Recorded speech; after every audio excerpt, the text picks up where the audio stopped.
जय मसीह की। हमारे प्रभु और उद्धारकर्ता यीशु मसीह के नाम में सारे सजीव वाहन श्रोताओं को नमस्कार।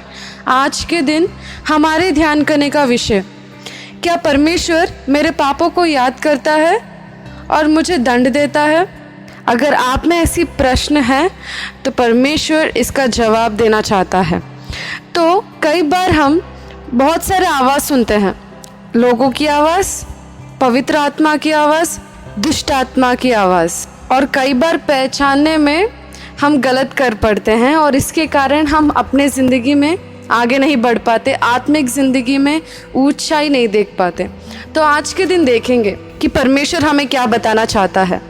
कई बार अगर आपको ऐसे संदेह है कि आपके पाप आपको याद आ रहे हैं, पुराने पाप, और जिसके वजह से आप प्रार्थना नहीं कर पा रहे, और उसी समय अगर आप आशीष नहीं ले पा रहे, तो आप सोचते हैं कि मेरे उस पाप के कारण परमेश्वर मुझे सज़ा दे रहा है।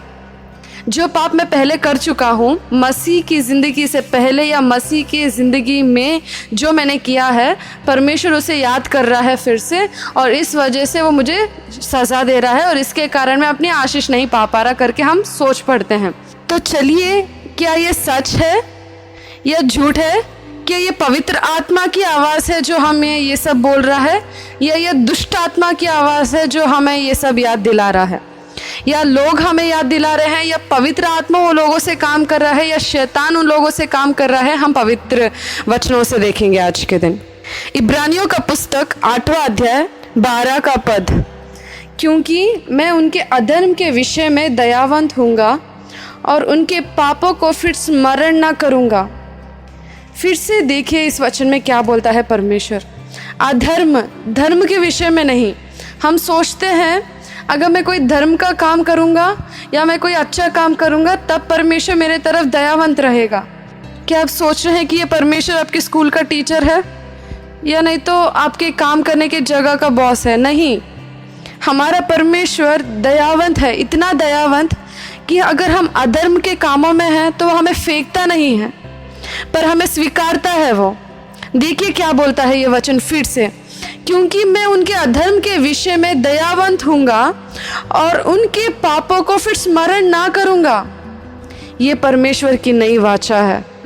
आज के दिन परमेश्वर याद नहीं रख रहा, इसका मतलब ये नहीं है कि वो सारी चीज़ें भूल जाता है। अगर वो भूलना चाहता है तो वो हो सकता है। परमेश्वर आप जानते हैं, आप आसमान में सितारे जितने हैं, परमेश्वर सभी को गिनता है।